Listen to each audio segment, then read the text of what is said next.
गौ तस्कर होने के आरोप में जुनैद और नासिर को हरियाणा के भिवानी में राख कर दिया जाता है। मगर उन्हें ऐसे ही राख नहीं किया जाता है दोस्तों, उससे पहले उन्हें अधमरी हालत में पुलिस स्टेशन ले जाया जाता है। पुलिस उन पर कोई एक्शन नहीं लेती। इत्तेफाकन उन पर जुल्म करने वाले ही, उन पर हमला करने वाले ही उन्हें पुलिस स्टेशन ले जाते हैं और फिर उनकी गाड़ी को जला दिया जाता है।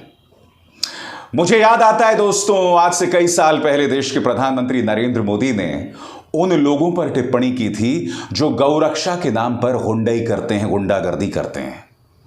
प्रधानमंत्री नरेंद्र मोदी ने तो जो टिप्पणी की थी वो उन गौरक्षकों के बारे में की थी जो शायद छोटी मोटी हुंडई करते हैं।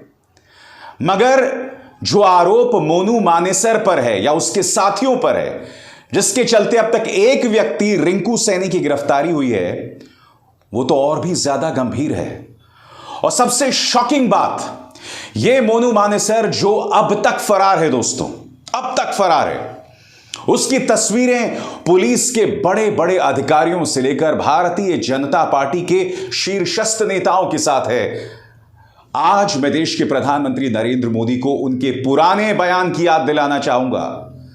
जी प्रधानमंत्री, उस वक्त आपने गौरक्षा के नाम पर हुंडई करने वाले लोगों के बारे में तल्ख टिप्पणी की थी, गौरक्षा को बदनाम करने की बात की थी। याद कीजिए अपने उन शब्दों को। अफसोस की बात है प्रधानमंत्री कि इस वक्त देश के सामने जितनी भी समस्याएं हैं ना, चाहे वो बेरोजगारी को लेकर हो, चाहे वो अर्थव्यवस्था को लेकर हो, चाहे वो सांप्रदायिक सौहार्द को लेकर हो, आपका एक ना एक पुराना बयान है जो आपको बार बार आईना दिखाता है। मगर मैं चाहूंगा कि मेरे दर्शक सुने कि गौरक्षा के नाम पर हुंडई करने वाले लोगों के बारे में स्वयं प्रधानमंत्री नरेंद्र मोदी ने क्या कहा था। सुनिए। मैं कभी कभी ये जो गौरक्षा के नाम पर कुछ लोग अपनी दुकानें खोल करके बैठ गए हैं,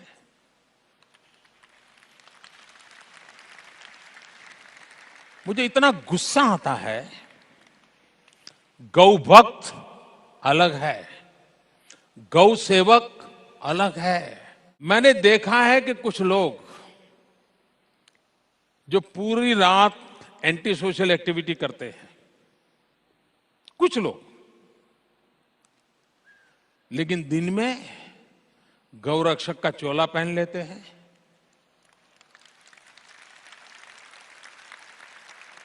मैं राज्य सरकारों को अनुरोध करता हूं कि ऐसे जो स्वयंसेवी निकले हैं, अपने आप को बड़ा गौरक्षक मानते हैं, उनका जरा डोजियर तैयार करो। 70-80% ऐसे निकलेंगे जो ऐसे गोरख धंधे करते हैं जो समाज स्वीकार नहीं करता है, लेकिन अपनी उस बुराइयों को से बचने के लिए ये गौरक्षा का चोला पहन करके निकलते हैं। कहां गया आपका वो जज्बा प्रधानमंत्री, मैं जानना चाहता हूं। आज जो हो रहा है वो तो बहुत शॉकिंग है। आरोपी मोनू मानेसर अब भी फरार है।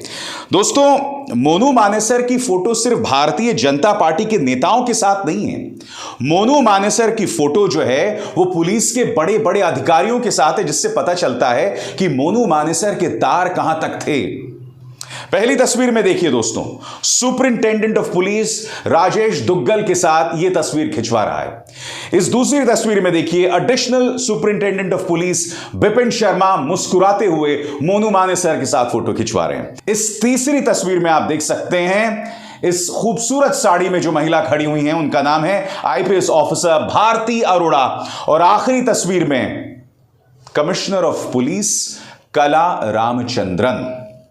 और बात वहां नहीं रुकती दोस्तों, मैं आपको बतलाना चाहूंगा कि मोनू मानेसर जो है वो सिविल डिफेंस टीम का भी सदस्य था। ये देखिए, मानेसर का जो प्रशासन है वहां पर एक सिविल डिफेंस टीम है, उसका भी सदस्य है। यहां पर आप देख सकते हैं बाकायदा पुलिस अधिकारियों के साथ। इन 4 तस्वीरों में एक एक करके देखिए, मोनू मानेसर आपको यहां दिखाई दे रहा है।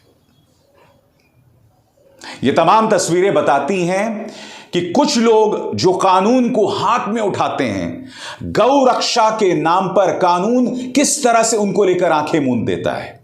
प्रधानमंत्री, आपने गौ रक्षा के नाम पर हुंडई की बात की, मगर आज बहुत जरूरी हो जाता है कि आप देश की जनता के सामने एक बार फिर सामने उभर कर आएं और इस खास मुद्दे पर बात करें जिसका अब मैं जिक्र करने वाला हूं। आपको बात करनी चाहिए जो गौरक्षा के नाम पर हुंडई करते हैं, आपके शब्दों में, उन गौरक्षा के नाम पर हुंडई करने वालों के जो ताल्लुकात हैं रसूख वाले लोगों के साथ। अब इन दो तस्वीरों को देखिए। गृह मंत्री अमित शाह के साथ मोनू मानेसर, इस तस्वीर में देखिए साहब, यहां पर अनुराग ठाकुर के साथ हैं, और आप देख सकते हैं इसी तरह से मोनू मानेसर अन्य भारतीय जनता पार्टी के नेताओं के साथ भी दिखाई देता है।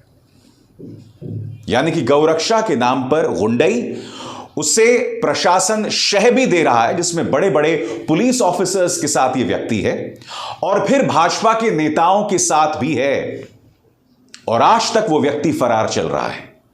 मोनू मानेसर एक और काम कर रहा है, वो अपने तमाम फेसबुक ट्विटर हैंडल्स से भाजपा के नेताओं के साथ जो उसने फोटोज खिंचवाई हुई हैं उस सब को वो हटा रहा है। मुद्दा यह नहीं है कि जुनैद और नासिर का आपराधिक इतिहास था या नहीं था। मुद्दा यह है कि जब वो पकड़े गए, जब उन्हें पकड़ा गया था तो उनके पास गौवंश नहीं था, नंबर एक। नंबर दो, अगर उनका आपराधिक इतिहास भी है तो इसका अर्थ यह नहीं कि उन्हें राख कर दिया जाएगा, नहीं। आप पुलिस के पास सौंपिए, कानूनी कार्रवाई होगी, वरना हम में और तालिबान में तो कोई फर्क नहीं रह जाएगा ना।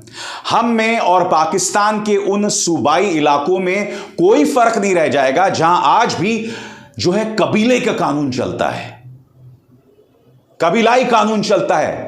पाकिस्तान के उन हिस्सों और भिवानी में फिर क्या फर्क रह जाएगा बताइए। मैं नहीं भूला हूं जब गुजरात के अंदर अपना काम करने के लिए इन दलितों को मारा गया था, सिर्फ इसलिए कि वो गाय की चमड़ी निकाल रहे थे। वो गाय जो मर गई थी, सड़ गई थी, गल गई थी, तब इन्हें बेरहमी से पीटा गया था। और उसके बाद प्रधानमंत्री नरेंद्र मोदी का एक और बयान सामने आया था, मेरे दलित भाइयों को मत मारो, पहले मुझे मार दो। प्रधानमंत्री, आपका वो बयान निहायत ही नाटकीय था, मगर आप भी जानते थे कि उसमें संवेदनशीलता की कमी थी, सिंसेरिटी की कमी थी। सुनिए प्रधानमंत्री ने उस वक्त क्या कहा था। चाहता हूं अगर आपको कोई तकलीफ है तो वार करना है तो मुझ पे करिए, मेरे दलित भाइयों पर वार करना बंद कर दीजिए। वार करना है तो मुझ पे कीजिए, गोली चलानी है तो मुझ पे चलाइए, मेरे दलित भाइयों पर मत चलाइए।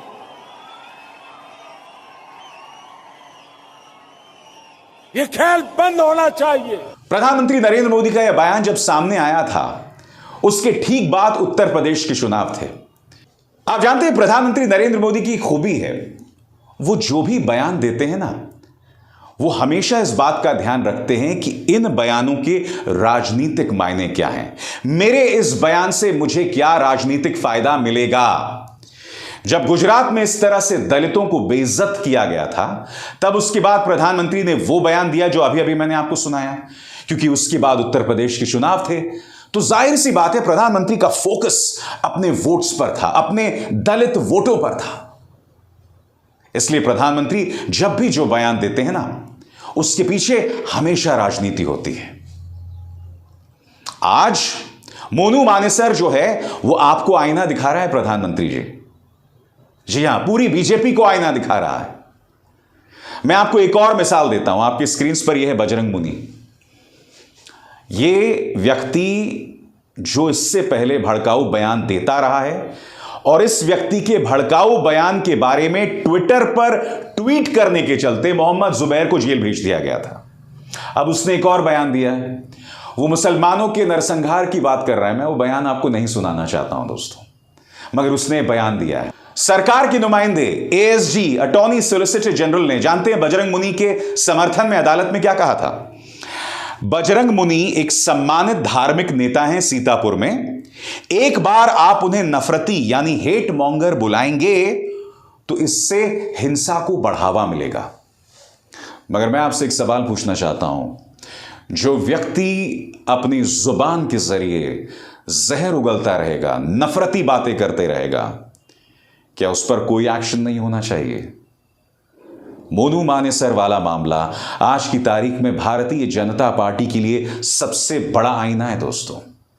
मगर दुख की बात यह है दोस्तों कि बीजेपी को लगता है कि इस मामले को खिंचने दो, बढ़ने दो, कोई एक्शन मत लो। क्यों? मैं आपको बताता हूं। क्योंकि इन्हें लग रहा है कि इसके बहाने भी हमारे वोट्स जो है मजबूत हो रहे हैं।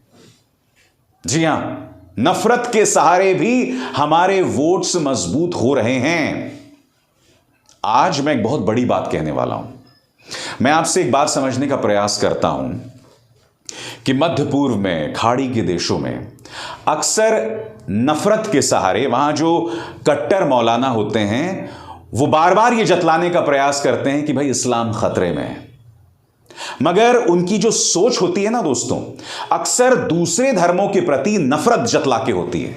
मैं आपसे एक सवाल पूछना चाहता हूं, मोनू मानेसर के सहारे जो आप राजनीति कर रहे हैं, आपकी राजनीति और मध्य पूर्व में जो कट्टर मौलाना राजनीति खेलते हैं, उन दोनों में फर्क क्या है मुझे बताइए ना। मैंने बार बार कहा है कि यह देश एक धर्मनिरपेक्ष देश है।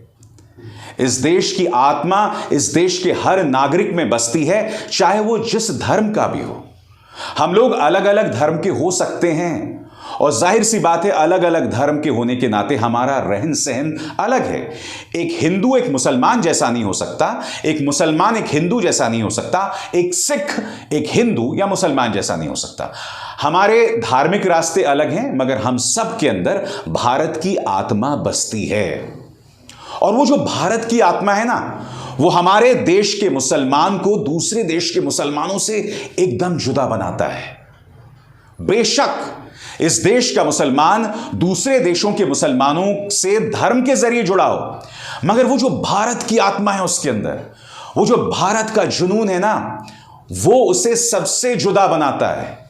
आप जब अपने देश के ही नागरिकों पर हमला करते हैं तो आप एक पूर्वाग्रह के चलते, आप एक नफरत के चलते उस पर हमला करते हैं। मैं नहीं जानता हूं दोस्तों, ये जो तमाम बातें मैं आपसे कह रहा हूं, आप में से कुछ लोगों को बात समझ भी आती है या नहीं आती है, मगर इस मंच पर मैं लगातार अपनी बात कहता रहूंगा, आवाज बुलंद करता रहूंगा, क्योंकि एक नागरिक होने के नाते, एक पिता होने के नाते यह मेरा कर्तव्य है। खामोश नहीं होऊंगा मैं। अभिसार शर्मा को दीजिए इजाजत। नमस्कार। स्वतंत्र और आजाद पत्रकारिता का समर्थन कीजिए, सच में मेरा साथी बनिए। बहुत आसान है दोस्तों, इस ज्वाइन बटन को दबाइए और आपके सामने आएंगे ये 3 विकल्प, इनमें से एक चुनिए और सच के इस सफर में मेरा साथी बनिए।